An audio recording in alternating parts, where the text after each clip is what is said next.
Good afternoon or good evening, wherever you happen to be in the great wide world. I hope you're in the great wide world of options.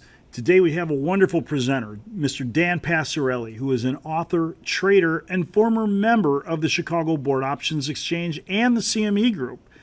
Dan has written 2 books on options trading, Trading Option Greeks, and The Market Taker's Edge.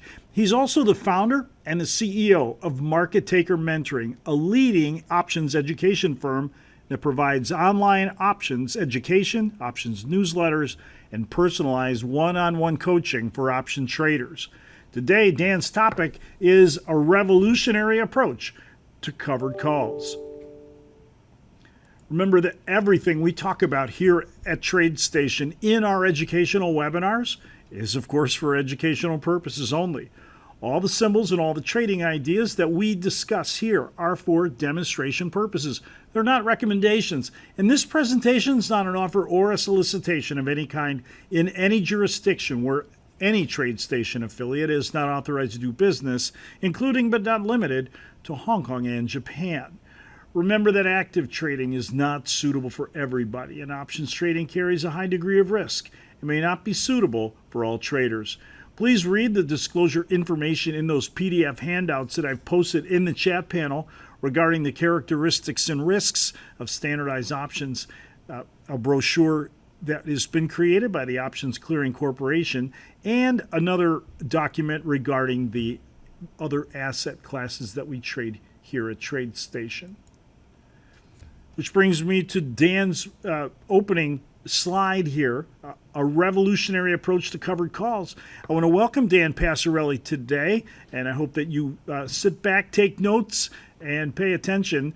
This is going to be a life-changing experience. One thing I want to say at this point, somebody usually says, are we recording? And the event is being recorded. It will be available tomorrow on the TradeStation website, on the TradeStation YouTube page, and if you're a TradeStation customer, on the video station on the trading app. So with that out of the way, I'm going to get out of the way and let Dan Passarelli take over. Thanks very much. Thanks, Don. Boy, with that introduction, I've got a lot to live up to over here, I guess. Welcome, everybody. We've got what I think is going to be a really, really interesting and exciting presentation here today. We're going to be looking at covered calls, which is sort of an entry level type option strategy, but one that you might use for the rest of your life. You know, I think Don mentioned I started on the trading floor in 1993, and I was just doing some covered calls today, as a matter of fact.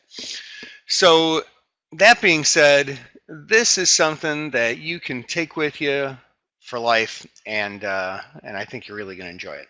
Now, the approach that we're going about here is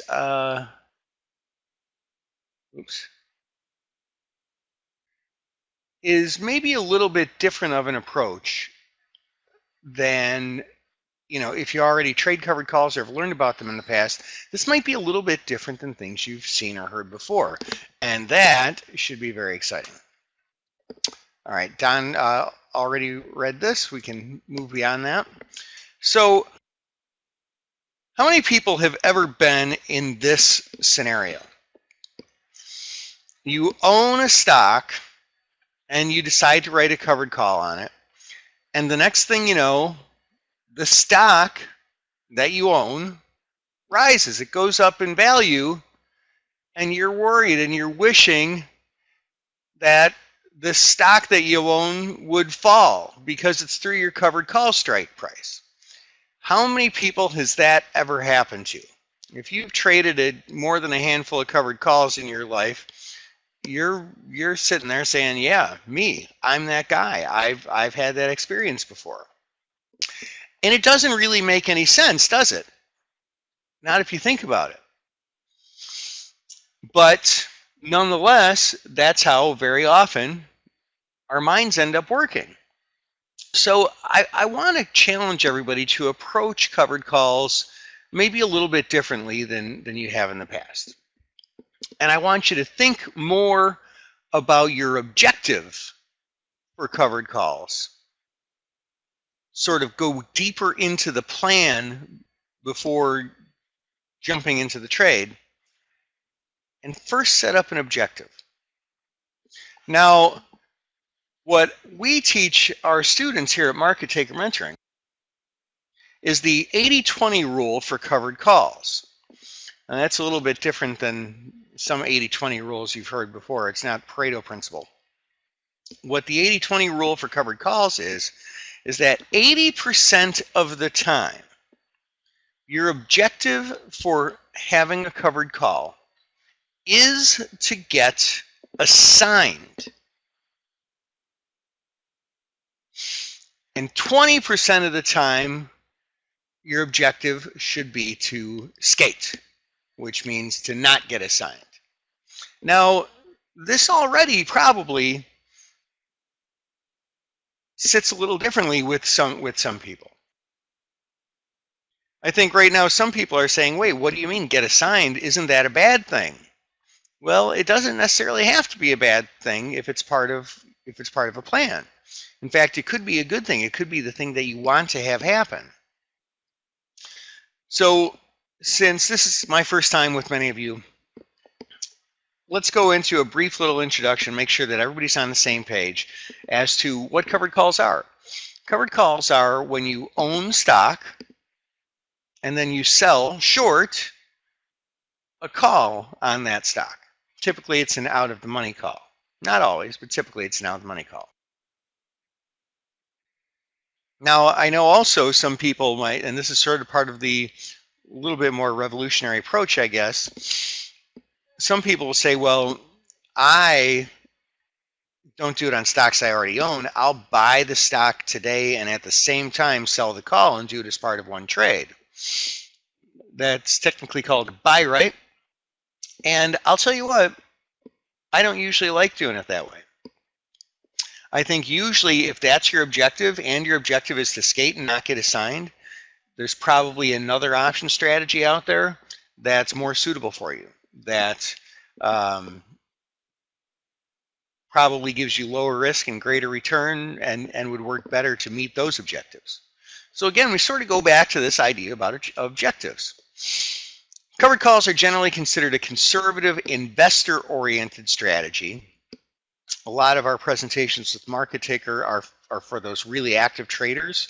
I don't know if I use the word trader in this presentation very much. I use the word investor. This is a little bit more of a long-term strategy. Even if the call is only a week or two until expiration, it's still part of an aggregate long-term strategy, a methodology, a system. And our objectives are to generate income on low volatility stocks or ETFs, lower our cost basis, and potentially set an exit strategy for the stock or ETF to get assigned. So again, for me, this is for stocks that I already own, and then I sell a call on them to meet some of those objectives that I just talked about. The stock is a long-term investment. And each time that I sell a call, now I might sell a call over and over and over again, that's called rolling, on a stock that I own. So the stock ends up always being sort of a long-term investment. And I would only do this on stocks that are long-term investments. But the call is each call that I sell is a temporary augmentation of that long stock. And then there's some other option strategies that are usually better for short-term plays, like I mentioned. So here's what this looks like. I own this stock. It's trading at about $130.28. And what I do is I sell the out-of-the-money 145 calls. Now, this is an old screenshot. It's just used for example purposes. All right. So I own the stock at 130.28. I sell the 145 call at $131. Here's how this works, and this is really, really important. There's a lot of analyses that we teach in our upcoming smart income system that I'm going to tell you a little bit more about later. We're actually developing it as we speak. We're really excited about it. It's going to be the best class we've ever had. But in the Smart Income system, here's what we do. We teach a number of different analyses, but this one is a very, very important way to analyze this. Because here we get our maximum profit, our break even, and our downside risk. If I own a stock at $130.28, we know what that looks like. That's the black line there, right? Stock goes up, I make money. Stock goes down, I lose money. But if, in addition to that, I sell that 145 call at $1.31, what happens? Well, it changes everything. Basically, what I'm doing is I'm taking in that $1.31 and just sort of looking at it philosophically as, you know, that $1.31 is revenue. But for that revenue, I get sort of a different proposition. What I do is I give up my upside.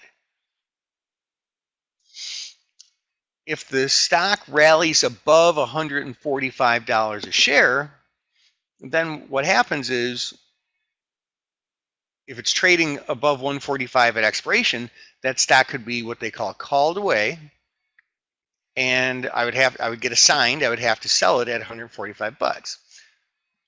Good thing or bad thing? Well, it's a good thing, really, because if I own it at 130.28, if it goes up to 145, then I made what? I made $14.72. Plus, I get to keep the $1.31. So I can make $16.03 if it goes higher. What if it goes lower, though? Or what if it stays where it is? Well, if it stays where it is or it goes lower, that's fine too, actually. I actually outperform simply owning the stock because I get that extra $1.31. So basically what I get is I get a little what I call downside cushion. Some people refer to it as limited insurance or a limited hedge. It's a very limited hedge. I like to think of it more as a downside cushion.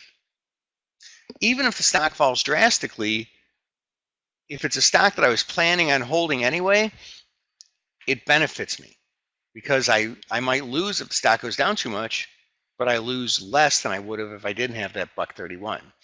Now, Robert says hello from Phoenix. Hello, Robert. Sharon says, how far out are you selling the call? Right, so the expiration date of the call is always going to be less than 30 days. For me, my sweet spot is maybe about 2 weeks. I like options that are maybe between 10 days and say 18 days, something like that. Next logical question is, well, Dan, why? Because shorter term options have higher theta. And we'll talk more about that as we go on. So there's a couple things we want to look at here. We want to look at the volatility environment. So there's a lot of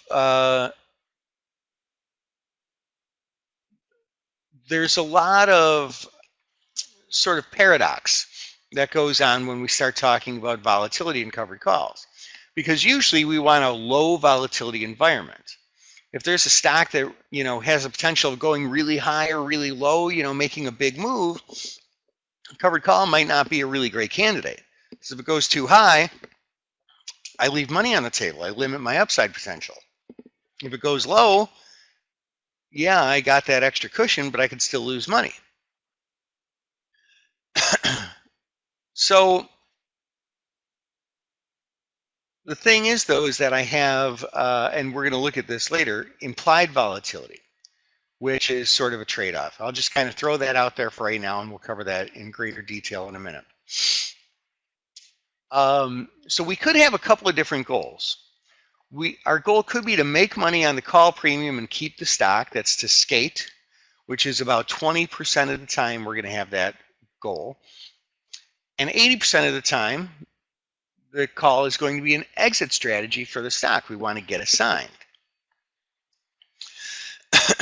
So for the stock component, again, we're looking at a stock that we already own. And we like to see support because we want a stock that is not likely to fall very much. But we also like to see a little bit of resistance. We like to see stocks that are likely to trade in a range, because sort of the sweet spot is the break even of the covered call position to the downside and what we call the indifference point to the upside. You know, if it goes up too high, we leave money on the table. If it goes down too low, we lose money. So we kind of want it to be in the middle. So we like to have support and resistance. Plus, resistance can help us to set our strike. We'll talk more about that later as well. Another little tip and trick is I love stocks that have high amounts of cash and low debt. Why? Because if a stock has high amounts of cash or even other assets and low debt, there's a floor on the stock price. You know, if the stock has $100 million in cash and it doesn't have any debt, it can't be worth less than 100 million in market cap. You know, divide that out by the float and you see what that is per share, right? So that's the stock component. With options, we're looking for overpriced options. Now, that is a really, really tricky thing to look for. I mean, here's a picture of an option chain. You tell me, are these overpriced options or underpriced options? Well, nobody can tell if those are overpriced or underpriced options just at looking at the prices. I mean, I've been doing this for 25 years now, and I can't just look at an option chain and say, oh, these options are obviously overpriced. So what I need to do is I need to use some tools. Options can be evaluated by many different factors. So what we need to do is we need to isolate the supply and demand portion of the options value. We need to look at implied volatility. So let's do a little bit of sort of a crash course here on volatility. There's two types of volatility: realized volatility and implied volatility. Realized volatility is this. It's basically when you think of volatility, think of the word volatility, you're thinking of realized volatility. It's how much the underlying stock has moved around. Does it make big price moves or little price moves? That's realized volatility. And we measure that by looking at the annualized standard deviation of the closing prices from the last 30 days. A synonym for realized volatility is historical volatility. Now, the other type of volatility is the really option-centric one. This is the one where the professional option traders use this all the time, and the successful non-professional traders who make money month after month after month, they're using this all the time too. It's called implied volatility, and basically what it is it's a metric that helps us understand if options are cheap or expensive, if they're overpriced or underpriced. It's basically a volatility figure derived from the pricing model. Now, a lot of people look at it as the market's estimate of future volatility, and that's sort of how these two types of volatilities are tied together. But there's sort of a lot of noise in the volatility market. And the market for volatility is not what professors would call efficient. It's somewhat efficient, but it's not what they call strong form efficient. So what that means is that there's a lot of opportunity to be able to take advantage of volatility. So look, the red line here is implied volatility. What is implied volatility again? Think back, I just mentioned it. Implied volatility is how cheap or expensive the options are. So look, this is the last 6 months. Options are in the top half of the 6-month range. Like they're fairly expensive at this point in time. The blue line is the realized or historical volatility. What's that look like? Well, that's kind of in the bottom half of the 6-month range. That means the stock's not really moving around a ton, kind of average or maybe even a little bit below average. So there's potentially, I mean, there's a number of other factors, but I just want you to take in this picture that we're looking at so you understand how to look for it. This is potentially a great setup. I've got overpriced options where I can sell something that's very expensive, it's more profit for me, and I've got a stock that's not moving around that much. So my risk of A, leaving money on the table if it goes up too high, or B, losing money if it goes down too low is pretty small. So with this, I derive two different methodologies that I can use. I can look at low but overpriced implied volatility, which is sort of the more common approach for a lot of investors. We use that to generate income by skating on option premium. Assignment might be part of our plan, it might not be, it doesn't have to. And then the other one is to use high and overpriced implied volatility. So this is typically accompanied by a very volatile underlying stock or ETF. And in that case, it's typically used to exit the stock position. Skating might be acceptable. Skating, again, is the industry term for not getting assigned. Short-term options usually have a much bigger theta than long-term options. Not always. I could show you screenshots of option chains where that's not the case. There's a lot of factors. One is strike proximity. There's a few factors. But what is theta? Well, okay. So theta so as time passes, options lose value, which is what you want to see happen. If you sell something short, you want to see it become worth less. So because as time passes, options lose value, all else held constant, there's one thing that's always on your side. Stock goes up or down too much, that's not really good. Volatility can hurt you. But time passing always helps. So we want time passing to help us as much as possible. And therefore, we need a way to measure it. So the way you measure that is by looking at the options theta. Theta is the rate of change of an option value as time passes. It's basically how much the option loses in value each day, all else held constant, like assuming the underlying stock doesn't go up or down. So you need to always check theta in the options chain. Now there are some stocks that have weeklies listed on them and some that don't. They only have monthlies. Because short-term options usually have bigger theta than long-term options, if it's a stock that only has monthlies, we always want to stick to what they call the front month, the option that expires first. Unless there's less than 5 days until expiration, then we can go to the second month.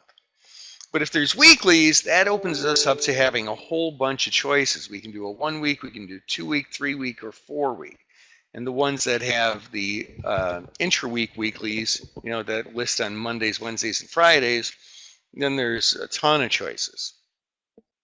So this is what I'm talking about theta. If we look at the 199 strike, actually I've got my little gold box on the wrong strike in the bottom half of this. It's on the 198 strike, should be on the 199 strike. The 199 strike for the 9-day options, theta, is 0.1373. So that comes out to about 14 cents of option premium a day. If we look at the 199 strike below, so actually below the gold box, again, I got the gold box the wrong place, that's 0.1097, that comes out to about 11 cents a day of theta. So the way you think of theta is, this is how much I make. Now I might make or lose as the underlying stock price changes, but this is something different. I am making this theta every day. Would I rather make 14 cents or 11 cents a day? Remember, 14 cents of option premium is $14. If this is a 10 lot, that's $140 of actual real money a day. Or if I have a 10 lot of these 199 puts on the bottom, the 14-day ones, then that's only $110 a day. That's a difference of $30 a day, including weekends. By the end of the week, that's $210 of actual money. Would I rather have that $210 by the end of the week or not have that $210 by the end of the week? I'd rather have it, so I want to sell the option with the higher theta. And then, if I go and look at these covered call candidates here, again, I don't know what's going on with my boxes here. I'm going to have to fire my copy editor. Unfortunately, I'm married to her, so I can't really fire her. The thetas are fairly similar. This is about a penny a day. These 27 calls down here are a little bit less, but it's pretty darn close to a penny a day. So you always want to look at the options theta.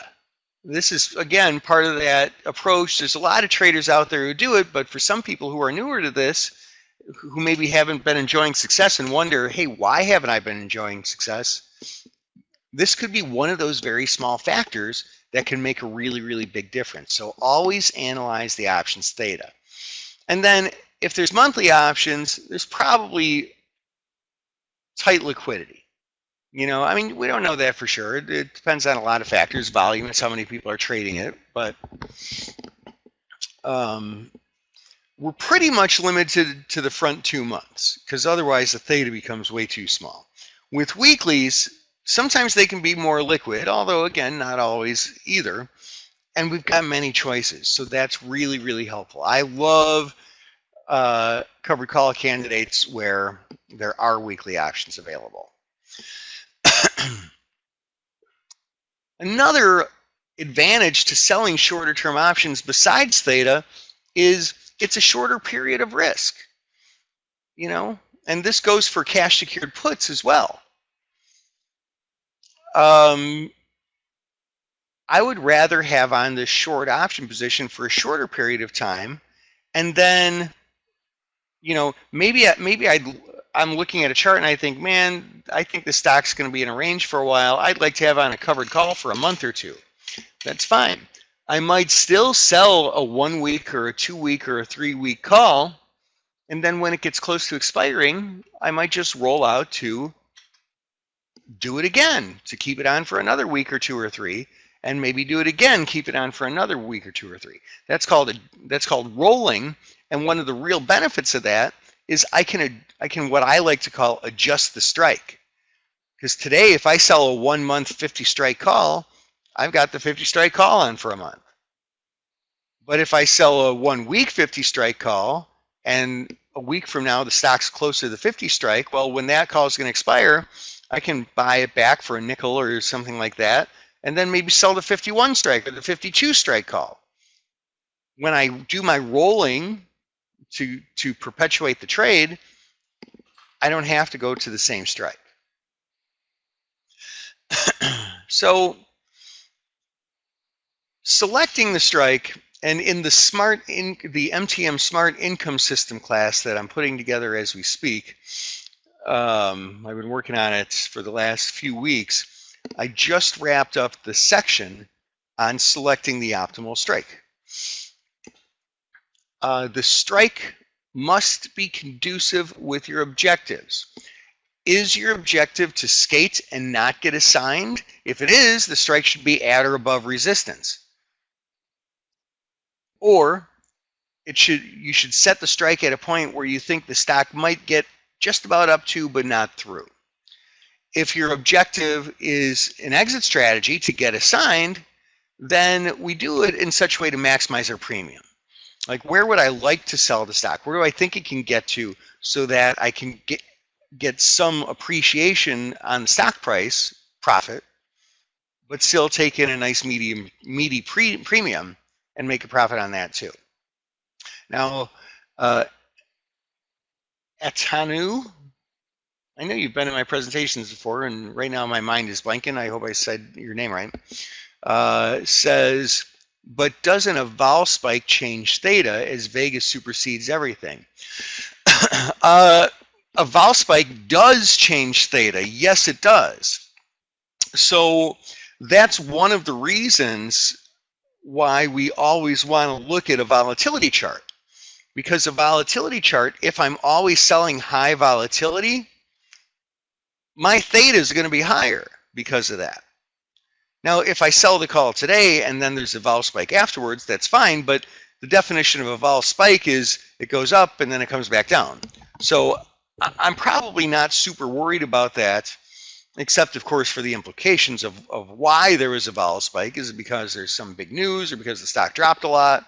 But those are related but independent things. So yeah, I mean, very, very insightful question. Thank you. Also, let's talk about skating. So if my objective is to skate, which will be about 20% of the time, if I see resistance at about 135 bucks, then you know what I might do? I might sell the 135 strike calls. Because if I do, then if resistance holds, those calls expire worthless, and guess what? I get to keep the premium and I skate. I don't get assigned, I skate on the call. If this is an exit strategy where I want to get assigned, so then, I might look at this a little bit differently. Like, let's assume I'm long from 600 bucks. And I feel the move is a little overextended. I'd be happy to sell at 670 bucks. So this is not a situation where there's resistance. In fact, it looks like there's nothing but blue sky ahead. We might be at all-time highs. But, then I like to think, well, where would I take a profit? 70 bucks higher is like, what does that come out to? 12% higher, something like that. It's a 12% profit on the stock. I might take a 12% profit in a few weeks. Why not? So what I would do is I would look at maybe selling the 670 strike calls, make some money on time value. Of course, not intrinsic value. If we're already up to or through 670 bucks. Remember, the only real benefit to selling a covered call is time value. In the money value or intrinsic value does not benefit you. That amount does not experience time decay, and time decay is the whole name of the game. Sharon says, can you do this on longer term option plays also? Yeah, so Sharon, you're saying like I own a 6-month call. Can I sell a 2-week call against that 6-month call? If that's your question, the answer is yes. You wouldn't call that a covered call technically. I mean, I don't like to get too hung up on the names of things. I like to think more through what the risk is and what my what my objectives are and how the trade can benefit me. But technically that would be called a diagonal. But yeah, you can do that. That's something we work with a lot of our one-on-one students with all the time. Okay. So speaking of intrinsic value, let's talk about that for a minute. Intrinsic value is the in-the-money value of an option. So let's say the stock is at 50 bucks and the June 45 strike call is trading at $6.70. So notice the June 45 call is in the money by $5. Stock price minus the call price gives me $5 of intrinsic value. But the call is trading at $6.70. It's got $5 of intrinsic value. So then the premium of $6.70 has $1.70 of time value. All option prices are made up of just time value and intrinsic value. The intrinsic value may be 0, but the intrinsic value plus the time value is always the option premium. So, good news. You really only have to calculate the time value for in-the-money covered calls. When you're looking at the money or out of the money covered calls, it's all time value, so you don't have to do that calculation we just went through. And also the fact of the matter is 95% of your covered calls are going to be out of the money. Maybe 4.9% are going to be at the money, and every once in a while you can justify doing this slightly in the money when you're just dying to get out of a stock. But if you're dying that much to get out of a stock, then you're afraid that it might fall hard, and if it does fall hard and it goes through your strike, then you might not get assigned and you might not sell it, and you're going to be really unhappy. So it's a pretty rare occurrence that you're going to sell in the money covered call You will sometimes, once you get really good with this, you will sometimes, but it's rare. Okay, ETFs or equities. Well, ETFs, there are some people that I talk to who tell me, I only do covered calls on ETFs. I don't like to touch covered calls on stocks because stocks have earnings and they have dividends, and it's just too complicated and they can move around a lot more. They experience a lot higher volatility. I only like ETFs. And then there's some people who say, I would never trade a covered call on an ETF because the implied volatility is so low that I can't get a high enough premium and it's just not worth it. What's the right answer? Neither. All trading is opportunity based. So when you see a good opportunity, you take it. For me, I always evaluate my options by using the MTM 123 volatility analysis, by looking at theta, and a few other things that we cover in the MTM Smart Income system class. But even though I like to make sure I'm getting a big enough premium, a lot of my covered call trades have been on ETFs lately. For sure, the vast majority lately.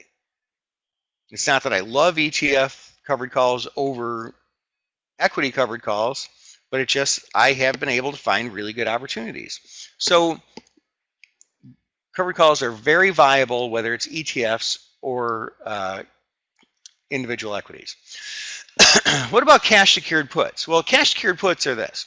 It's selling a put, again, usually out of the money, and holding cash in your account to potentially buy the stock if you get assigned. So it's basically the purchase of the stock resulting from assignment is secured by the cash you hold in your account. That's where the term cash secured put comes from. So this is what this looks like. Maybe Apple's at 130.28. I might sell the 125 puts at $3.75. So why would I do that? Well, could be a number of reasons. For one, maybe I'm just trying to skate and I'm trying to, make the 375 or whatever it was on that Apple example. In this example, I'm looking at a different equity. I just kind of made up hypothetical examples. Sell the December 65 puts at $1.50. Again, depending on this presentation, I think is being recorded. I think Don said it's going to be recorded and it'll be on the website. If you're watching this on a recording, just know, and if you're watching this live, December might seem like a weird choice because we always want to keep cash secured puts less than 30 days as well. So yeah, my objectives might be, okay, yes, Don says we are recording. Thanks, I thought you said that, but just making sure, don't want to give bad information. So my objective might be to trade or skate. I have the same objectives here. 80% of the time, it's going to be to trade, to get assigned and to buy the stock. Only 20% of the time is my objective to skate and just try and steal that $1.50 and not get assigned. If right now the stock is at 67, if it falls down below 65, then I might get assigned. But if I do get assigned, my effective purchase price is actually $63.50 because I would get assigned and I would buy the stock at 65 bucks.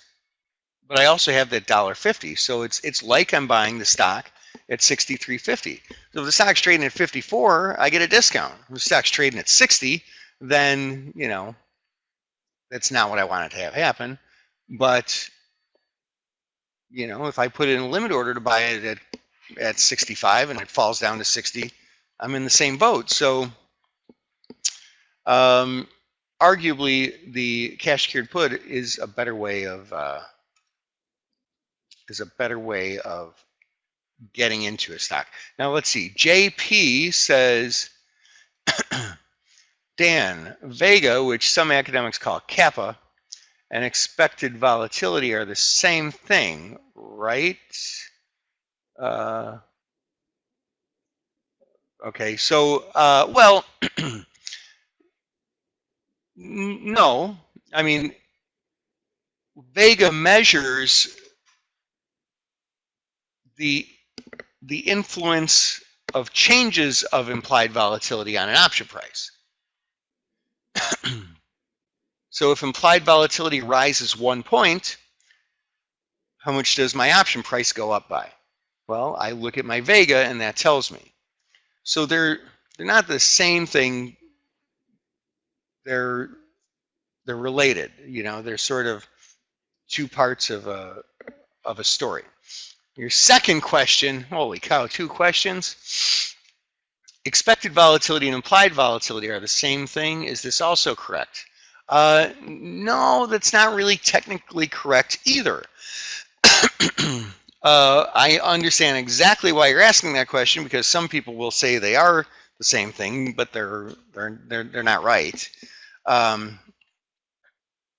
Expected volatility is what you expect the volatility to be, what you personally expect the volatility to be. Implied volatility is the price of the option, is the relative price of the option. We look at the bid-ask spread and look at the theoretical value right in the middle of the bid-ask, run it through a pricing model calculator to spit out a volatility, what we call implied volatility, and that's what that is. So you might think volatility is going to go up to 50 in the future, but volatility is priced into the options at 45. So another way of saying that is your expected volatility is 50, but the implied volatility is 45. So they're different. Now, some people say, well, it's the market's it's the market's expected volatility. Well, what's the market? The market is a whole bunch of individual players. You know, there's not some council of elders, some Wisengamot who gets together and says, well, let's decide together, you know, like BFFs, what we expect volatility to be, and that's what will make implied volatility. Like, you know, it doesn't work that way. It's a bunch of individual people and firms buying and selling options that pushes the prices higher or lower. And you know, sometimes there's some retail traders who aren't very sophisticated who don't even look at implied volatility, and you know what happens then? They create noise in the market. They make option prices go higher or lower. You know, sometimes if there's 1,000 people who with your legs completely straight, aren't very sophisticated option traders, and they follow some newsletter, if all of them buy a 5 lot of calls, that's 5,000 calls that are being bought, and that's going to push the price of the calls higher, and probably none of them even thought about or even heard about what implied volatility is. So it's definitely 2 different things. JP follows up, what the market is MTM trading at? I'm going to try and translate that into something I can understand. I think you're saying what markets do we focus on? Equities, you know, equities, ETFs. All right. So that's a cash secured put. Now, here's the deal. Cash secured puts and covered calls are very related. In fact, they're synthetically equivalent. If I sell the 50 strike cash secured put, which is maybe out of the money, but then I sell the in the money 50 strike covered call, if it's the same strike, my profit and loss on either of those positions is going to be really, really similar. I actually just put a screenshot of that in the MTM Smart Income System presentation talking about that, and showed in real time where like the profit and loss is like within 3 cents of each other in the example I used. The only, like, a lot of people don't think about them as the same thing, because one, I own the stock now, but the other, I might own the stock if I get assigned. But either way, after expiration, with a short put or a covered call, if the stock's below the strike at expiration, I'm still holding it, I own the stock, because I'd get assigned on the put, or my call would expire and I'd keep my stock. And with either of them, if the stock's above the strike price at expiration, I have no position, because I would skate on my put and not get assigned and have no position, or I'd get assigned on my covered call and have to sell my stock. So they're really, it's tricky, and it's maybe not 100% intuitive to a lot of newer traders, but they are actually identical positions. Oh, thanks, guys. Or thanks, Don, for putting my website up there.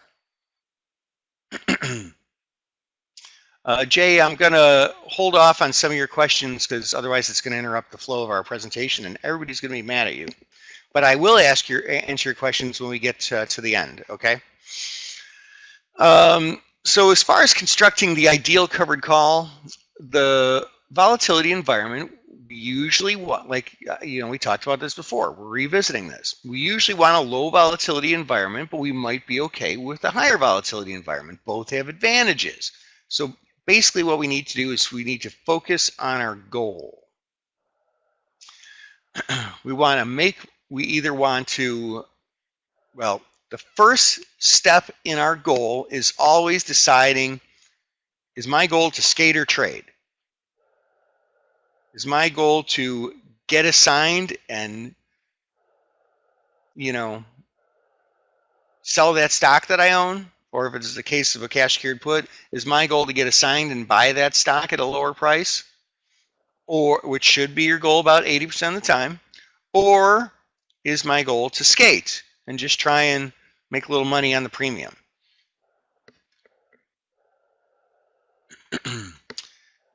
Now, with cash secured puts, we also want to use support and resistance also. We use support because whether my objective is to skate or trade, I like to see some support there, because what I don't want to have happen is the stock to, fall drastically. If my goal is to skate, I'll probably set my strike price at or below support if I can get enough premium. And maybe I'll do that too if I hope to get assigned, but it's not as critical then. I like resistance too because, remember, my profit potential is limited selling a cash secured put compared to buying the stock. So if I think that a stock is going to double in value, selling a cash secured put would be a terrible idea. I'd miss an opportunity to make a lot of money, and I'd make just a little bit. So it'd be not the right way to play it. There'd be different option strategies we'd look at in those circumstances. We typically want to avoid earnings. I forget if I mentioned that with the covered call, but we typically want to avoid earnings when it comes to cash secured puts or covered calls. So we've got two methodologies here for selling cash secured puts. Low but overpriced IV, implied volatility, which is more common. That's generally if I'm trying to skate, hey, these options are overpriced. Looks like the stock's not going to move too much. I'm going to sell my strike right at support and hope to skate. If I look at the other methodology where the volatility is pretty high, like the stock's moving around a lot, and therefore it has overpriced options also, usually that's my risk of assignment is greater, and so I would only enter into a covered call then is if I wanted to get assigned, which, again, 80% of the time. Covered call or cash secured put, either way. All right, now, so for covered calls, this has been sort of my philosophy forever. But I know that a lot of people don't look at covered calls in the way that I covered them. So I'm kind of calling it a revolutionary approach. I mean, to be fair, it's not. It's the way that I've always looked at covered calls. I use the 80-20 rule. 80% of the time I want to get assigned, 20% I want to skate. Only do it on stocks I already own. I'm not doing it as a buy right. I always do volatility screening. If volatility is too low, I'm out. I'm not doing it. It's not worth it. And then I want to trade smart. So great news. I've alluded to this class a number of times here, and I wish I could just tell you right now that this class is available and here's how you sign up for it, but it is a class that I've spent a couple of months on already.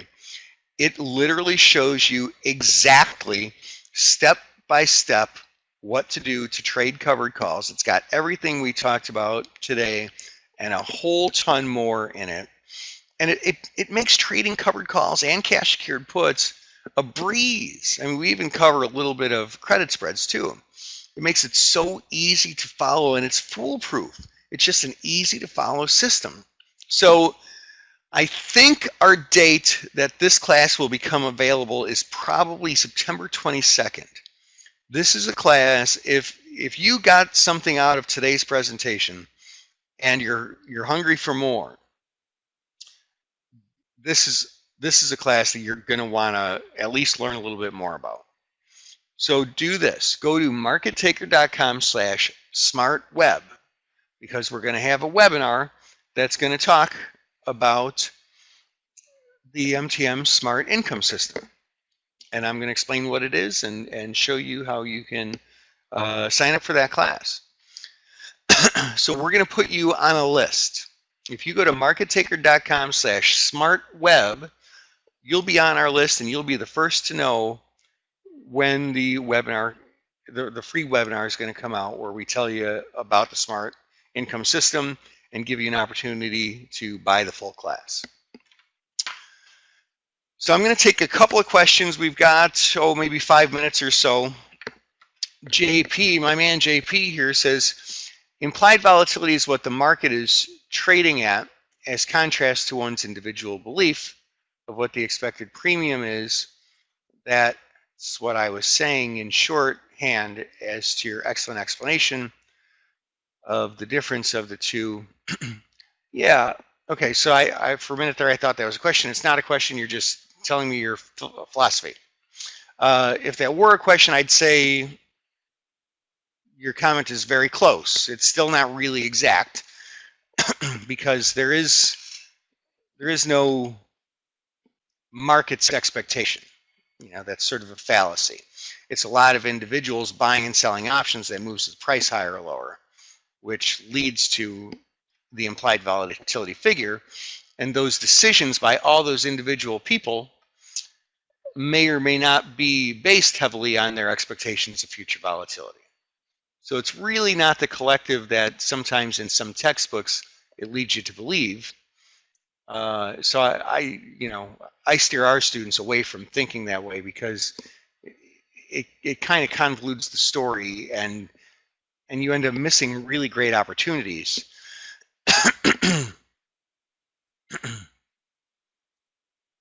So looks like any more questions? I'd be really thrilled to answer any more questions if you have some.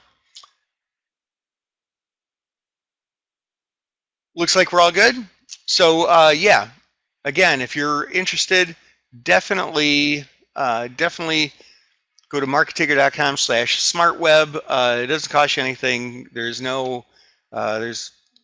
nothing to buy there or anything. What we do is we put you on the list so that when we are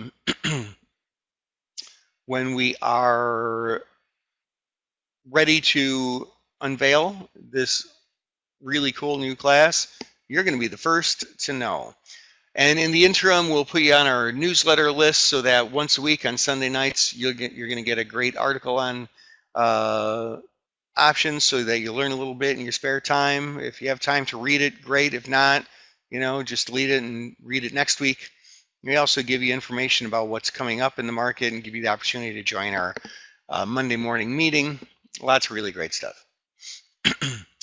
We do have a couple questions. Sharon says, do you go over diagonals too in the class? Yeah, we do touch on diagonals a little bit. Yep. JP says, have you ever done work with delta neutral hedging? Yes, sir. Every day of my life for many, many years down on the trading floor. All right, everybody. Well, thank you. Trade well. Have a great day, and thanks for spending your afternoon, evening, morning, again, to Don's point, wherever you might be in the world. Thanks for spending an hour with me. Have a great day, guys. Trade well.